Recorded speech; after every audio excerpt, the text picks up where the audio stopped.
예, 안녕하십니까. 처음으로 이 녹화를 해보게 되는데, 제가 오늘부터 좋은 건축이란 무엇인가라는 제목으로 일단 첫 강연을 하고, 다음에 또 글 쓰는 건축가의 건축학 개론이라는 제목으로 유튜브 강연을 해보려고 합니다.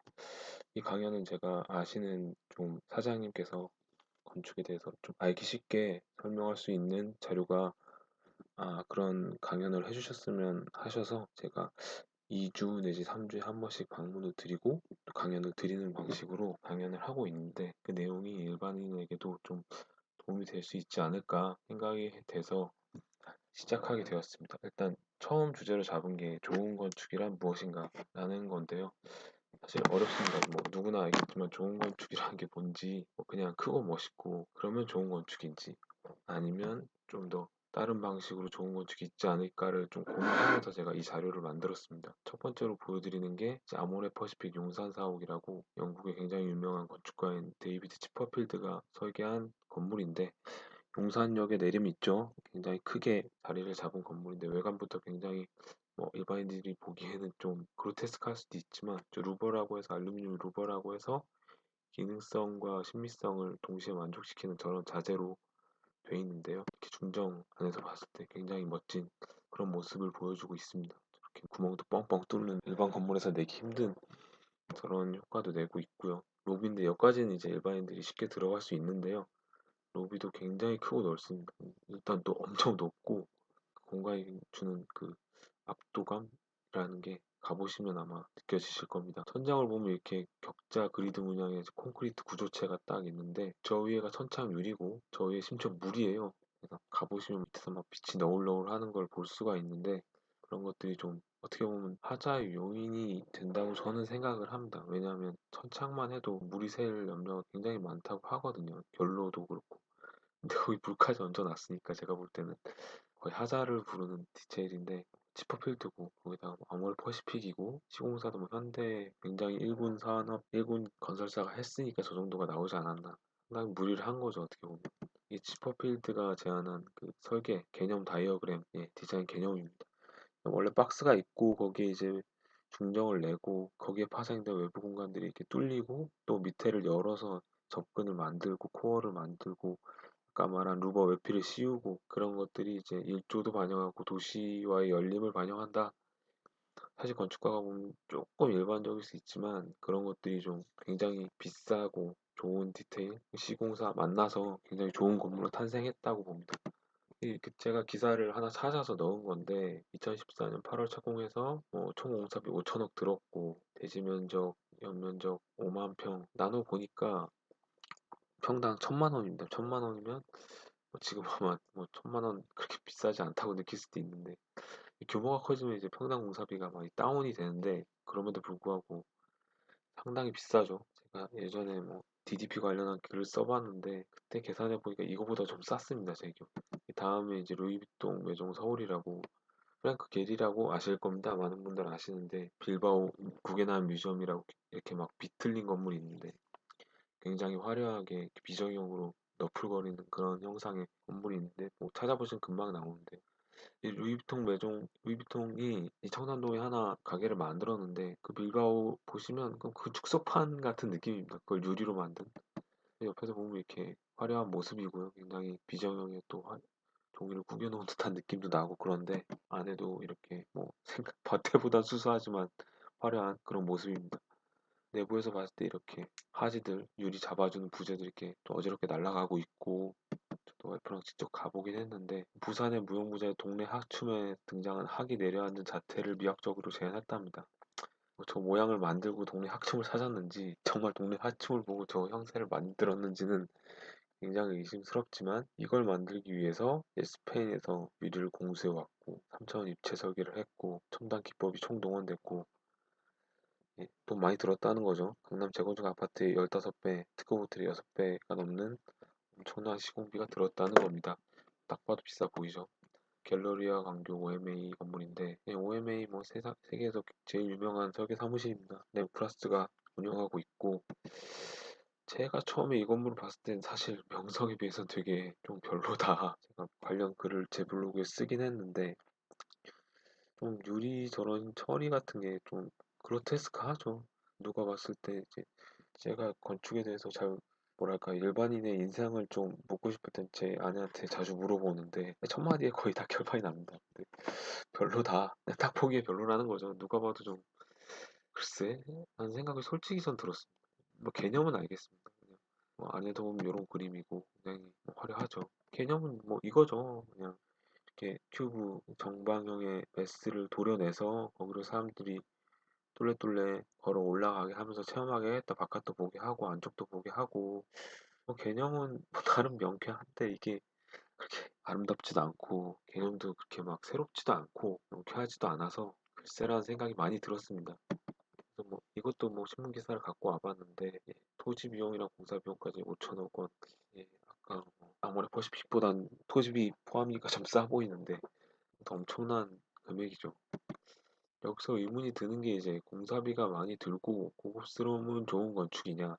저는 뭐 앞에 건물들이 비록 거장들이 한 건물이지만 마냥 좋은 건물이라고 생각은 되지 않습니다. 왜냐하면 그렇게 많은 돈이 들어가서 화려한 건물을 만들었지만 그게 많은 사람들에게 이렇게 아름다움을 전파한다거나 도움을 준다거나 좋은 공간을 준다거나 그렇다기보다 그냥 잘난 척하는 건물처럼 보이기 때문에 그런 것들이 마냥 좋은 건물인지는 사실 의문입니다. 그냥 거장들의 이름값을 얻기 위해서 어떻게 보면 그렇게 진행된 것 같기도 한 그런 뒷맛이 있습니다. 그렇다면 좋은 건물은 어떤 것일까라는 고민을 해보는데 여기서 이제 조금 됐는데 한 10년 넘었네요. 동아일보에서 한국 최고의 현대 건축을 골랐는데 공간지랑 대한민국 대표 건축 잡지죠. 한국 최고의 현대 건축. 뭐 건축과 학생들이면 다 아는 건물들이 이제 나오는데 1위가 공간사업 뭐 김승우 선생님 뭐 최고의 현대 건축 한국에선 제일 유명하신 분이죠. 누구나 약간 한국의 빌라 사부와 같은 느낌인데 약간 성지 같은 곳이고 예, 이런 아기자기한 공간이 있습니다. 벽돌로 해서 우리나라 느낌도 나고 저런 입구 공간에서부터 아래로 내려가서 다시 올라가고 그런 아기자기한 느낌이랑 계단 그런 것들 바닥 패턴부터 이렇게 스키플로어를 해가지고 단면에서 굉장히 좀 재미난 요소들을 많이 동원했다는 거. 2위가 뭐 양대 산맥이죠. 김종옥 선생님이 프랑스 대사관인데 이렇게 모던한 그런 느낌이랑 저런 한옥의 처마선 같은 걸 상당히 잘 조화롭게 구현을 했다는 겁니다. 초창기에 이제 짓자마자 이런 그림이었다는데 오른쪽에 저 지붕이 상당히 좀 조형적이죠. 그때 당시에도 굉장히 무리를 한 것 같습니다. 지금 리모델링 돼가지고 다른 형상인데 완전히 다른 모습이에요. 저것도 이제 또 재공사를 해가지고 원래 모습을 복원한다고 합니다. 지금 이런 모습 오른쪽 지붕이 아까 본 지붕이랑 다르죠. 좀 현실화된 거고 5위가 쌈짓길 이제 최문구 연대 최문구 교수님이 하신 건물이고 인사동의 명물이죠. 주변 인사동 거리와 가장 잘 어울리는 해법을 제시했다고 저도 생각을 합니다. 쪽에서 뭐 많이 가보셨을 테지만 이렇게 중정을 둘레로 이렇게 뚫레뚫레 걸어 올라가는 형상의 길을 건물 안으로 연장시켰다. 이제 초창기에는 더 많았는데 사람이 안에서 막 공연을 하면 사람들이 막 저 길에 완전히 빽빽하게 서가지고 구경하는 모습이 굉장히 장관이었습니다. 파리가 뭐 많이 내려가서 파리가 다음 스페이스 다돈이라고 유명하신데 제주도에 있는 건물이고요. 저런 버섯 모양의 구조 형태를 반복 모듈로 사용해서 이렇게 상당히 드라마틱한 내부 공간을 구현하고 있습니다. 저런 버섯 모양의 것들이 저도 조미석 전시에서 봤는데 저게 여러 가지 베리에이션을 만들면서 굉장히 재미난 공간들을 만들어냅니다. 어떻게 보면 조민석이란 건축가는 제가 봐도 약간 천재기가 있는 건축가 거의 좀 감각에 있어서는 타의 추종을 불허한다고 저도 생각을 하는데 그 중에서도 좀 상당히 잘 된 건물이 이런 건물입니다. 이제 이 부분인데 이런 것들이 이제 버섯 모양의 형틀이 여러 가지 형상을 만들어낸 공간들이죠. 10위가 웰컴시티의 심여사 선생님 어반 보이드로 굉장히 유명하죠. 저 학생 때부터 유명했는데 옛날 같진 않지만 최근에 뭐 문재인 대통령 사저했다고 다시 알려졌는데 여기 이제 이런 식으로 큰 보이드를 내 가지고 도시 흐름을 받아들이고 공간을 만들어낸다는 큰 개념입니다. 위에 이제 코르텐 강판, 전매 특허 같은 재료죠. 세월의 흐름을 반영하는 그런 자연스러운 재료다. 밀어 썼던 거고. 최악의 현대건축도 선정을 했는데 1위는 약간 독보적입니다. 서울시청 6월 선생님이 한 건데 시티홀이라는 그 영화도 나왔는데 굉장히 좀 안타까웠어요. 이제 뭐 처음 의도는 충분히 이제 좀 굉장히 아이디어라고 굉장히 이상적이고 좀 멋진 걸 하려고 하셨던 건데 이제 현실화 과정에서 좀 그로테스크한 건물이 나와 버렸어요. 누가 봐도 이게 저도 처음 봤을 때 굉장히 경악을 했던 기억이 납니다. 막 유리로 막 뒤덮어가지고 전면은 뭐 하면서도 그래 뭐 유리로 이렇게 투명하게 보이는 뭔가 했나 보다. 근데 측면이랑 배면이 진짜 좀 충격적이었어. 좀 심하게 말해서 굉장히 충격적이었어. 옆에 막 ETF이라고 좋은 최신 재료 썼다는데 저기 막 저는 알 같은 거 심어가지고 저게 무슨 독수리 눈깔인가 막 그런 생각을 했었는데 측면 저런 패턴들도 전혀 이해가 안 됐고 배면이 정말 좀 심합니다. 솔직히 처음 봤을 때 공장인지 처음에 뭐 모텔인가 했던 기억이 납니다. 이런 건물이 하여튼 의도와는 너무나 다르게 구현이 됐던 좀 안타까운 그런 건물이 돼버렸고 2위가 예술의 전당 김석철 선생님이라고 하셨는데 이제 이게 한국성을 구현한다고 이렇게 선비 갓을 갖다 놨다 소뚜껑을 갖다 놨다 이게 뭐 아무것도 모르는 일반인이 보기에도 그냥 피식하게 되는 거죠. kit치도 아니고 맞나 싶게 됩니다. 세빛둥둥섬 한강에 떠 있는데 누가 봐도 좀 밤에 가면 굉장히 화려하게 LED로 이제 저도 와이프랑 이제 애기랑 자주 가보는데 장모님이랑 그럼에도 좀 무리스럽다는 느낌이 들죠. 저런 형상이랄지 재료랄지 그런 것들이요. 이제 국회의사당 뭐 건물 말고도 굉장히 욕을 많이 먹지만 누가 봐도 저 권위적이고 저 돔이 왜 있는지 아무도 모릅니다. 저 어디서 봤는지 저게 국회의사당 안에서 본 돔이 보이지도 않는데요. 돔을 위한 돔이죠 말 그대로. 청와대는 그냥 그야말로 콘크리트 한옥 건물 대명사 뭐 정치 혐오증이 불러온 어떻게 보면 그런 게 퍼져서 이게 건물마저도 나빠 보이는 걸 수도 있습니다. 좋은 건축물이 뭐냐라고 제 나름대로 이렇게 써본 건데 새로운 공간 개념을 제시한 건축물 아까 스페이스 다동 같은 거 한국적 공간을 현대적으로 효과적으로 재해석했다. 공간 사옥이 대표적이죠. 내부에 이렇게 아기자기하고 좀 잘 조합된 그런 것들 주변 컨텍스트와 잘 어우러지는 쌈치길 같은 거라고 생각을 합니다. 사용자를 배려한 건 뭐 기본이죠. 잘 거주자를 배려해야 되는 건물이니까 이런 것들이 좋은 건축물이 아니냐 그런 기준으로 선정된 것들이 아니냐 이제 아까 그 좋은 건축물들이 건축가들이 선정한 것들이에요. 그러니까 뭐 각자 건물을 선정한 기준은 다르지만 이제 전체적으로 종합해 봤을 때 이런 것들이 아닐까라고 제가 생각을 했고 나쁜 건 뭐냐 나 혼자 두드러진 독불장군식 건축물 서울시청 같은 한국성에 대한 일차원적인 아무 생각 없이 그냥 조형적인 걸 갖고 오는 거죠. 뭐 선비 갓을 그냥 갖고 온다든지 그냥 한옥 기와 같은 거 대청마루나 아니면 밑에 단청 같은 화려한 거 그냥 콘크리트를 그대로 만든다든지 해외 양식의 무분별한 수용이나 이종 교배 세빛둥둥성 같은 느낌 같고요. 항상 해왔던 방식을 답습 주변에 보는 그냥 빌라 다세대 건물 항상 보던 거 그것들이 이제 나쁜 건축물이 아닐까 생각을 했습니다. 이런 기준으로 그런 나쁜 건축물들이 선정되지 않을까. 뭐 직관적으로 봤을 때도 딱 봐도 나쁜 건축물인데 굳이 이제 이유들을 찾아보자면 이런 게 아닐까라고 생각을 했고요. 젊은 건축가들의 시도를 전 좀 주목해 봐야 된다고 생각을 합니다. 이제 바야흐로 저는 세대 구분할 때 젊은 건축가들의 시대라고 생각을 해요. 이제는 소수의 좀 선생님 건축가들이 아니라 굉장히 많은 젊은 건축가들이 새 시대를 이끌고 가고 있는데 그 사람들의 시도를 주목해 봐야 됩니다. 그 사람들이 만드는 게 새로운 좋은 건축이 될 텐데요. 서가 건축의 엔하우스라고 다세대 아까 주변에 보던 다세대 건물이랑은 제가 뭐 굳이 설명드리지 않아도 뭔가 달라 보입니다. 그냥 뭔가 디자인이 돼 보이고 깔끔 단정해 보이는 겁니다. 측면에서 봤을 땐 이런 느낌. 딱 사진에서 봐도 옆집이랑은 다르죠. 내부는 이런 느낌. 나무 합판 같은 거 좀 조화롭게 썼습니다. 이거 제가 잘못 썼네요. 이거는 소수 건축인데 죄송합니다. 하여튼 소수 건축의 동심원이란 건물인데 딱 봐도 뭔가 달라 보입니다. 입구인데 이런 모습이고 뭐 아시겠지만 많은 분들이 아시겠지만 벽돌이 유행입니다. 내부 이렇게 왼쪽으로 보면 사선으로 날라오는 지붕 모습 반영되어 있는 거 알 수 있고 홈페이지 가시면 많이 볼 수 있습니다. IDR이라고 전문건축가상 탄 분들인데 일반적으로 보는 다목적 강당이랑은 좀 달라요. 뭔가 뭐 인면 뭐 이런 파사드부터가 뭔가 새로운 시도를 한 게 보이는 겁니다. 뭐 제가 자세히 구구절절 설명 안 해도 건축을 모르시는 분들이 봐도 뭔가 깔끔 단정하네 이런 생각은 바로 하실 거예요. 밑에 이렇게 종이접기한 컨셉으로 했다고 합니다. 이렇게 접이한 느낌도 굉장히 이제 자주 보던 느낌과는 다르고요. 내부에서 봤을 때는 이런 느낌. 색깔도 굉장히 자제를 해서 써가지고 단정한 느낌이 납니다. 포인트 색깔 딱 줬다는 거고요. 저는 사이니지도 굉장히 신경 쓴 모습입니다.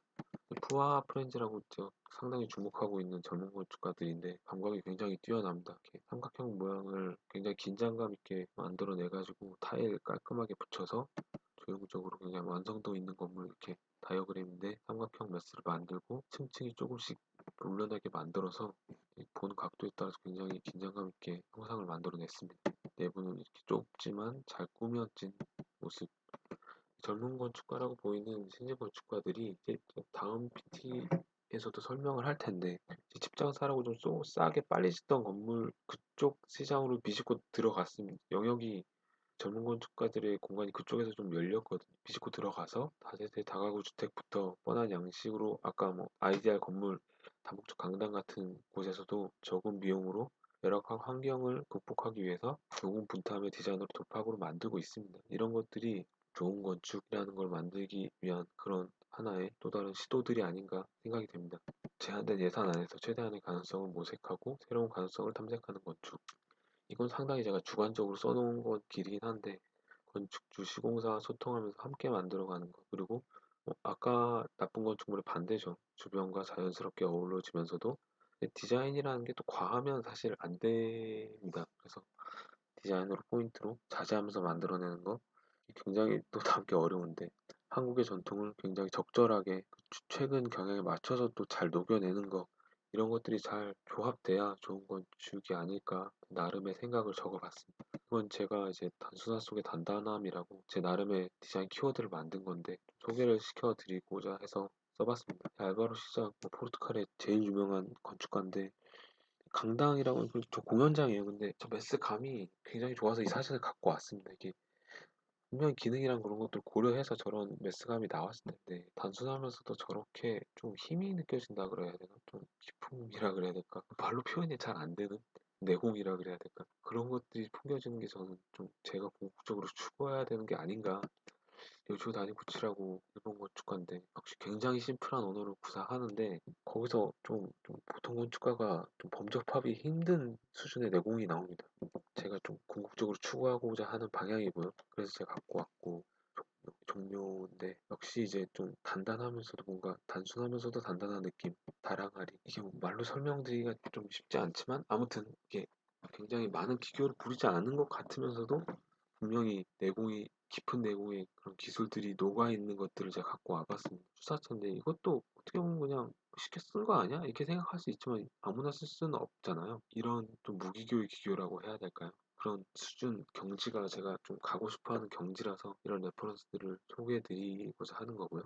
제가 생각한 개념인데 예전의 설계 방식이 탑다운이었다면 지금은 바텀업으로 점점 바뀌고 있다고 저는 생각을 합니다. 거의 대중과 건축주 시대가 변하면서 건축가의 역할도 바뀌고 있다고 보고요. 영웅의 시대라고 제가 표현을 하는데 영웅의 시대, 선생님의 시대는 이제 좀 갔다고 저는 보고 있습니다. 그래서 대중과 함께 기민하게 굉장히 원활하고 빠르게 소통하는 형태, 뭐 SNS도 그렇고 인터넷도 그렇고 모든 뭐 유튜브도 그렇고 마찬가지인데 이렇게 대중과 함께 호흡하는 그런 젊은 동네 건축가들이 아까 말한 그런 분들이 대거 등장했고 그런 건축가들이 뜨고 있는 시대라고 생각을 합니다. 그래서 이제 군웅화거의 시대라고 표현을 할 수도 있을 것 같고요. 예전에 추추전국 시대라고 표현할 수도 있을 것 같고요. 뭐 하이엔드급에는 분명히 이제 굉장히 많은 설계비를 받는 스타 건축가들이 있지만 그래도 지금은 아무튼 그렇습니다. 이렇게 시대가 바텀업으로 바뀌고 있다. 이상으로 첫 번째 유튜브 동영상을 마치겠습니다. 뭐 처음이라 좀 미숙하긴 했지만 건축을 이해하는데 좀 도움이 됐으면 하는 바람이고요. 다음 동영상도 기대해 주시기 바랍니다. 감사합니다.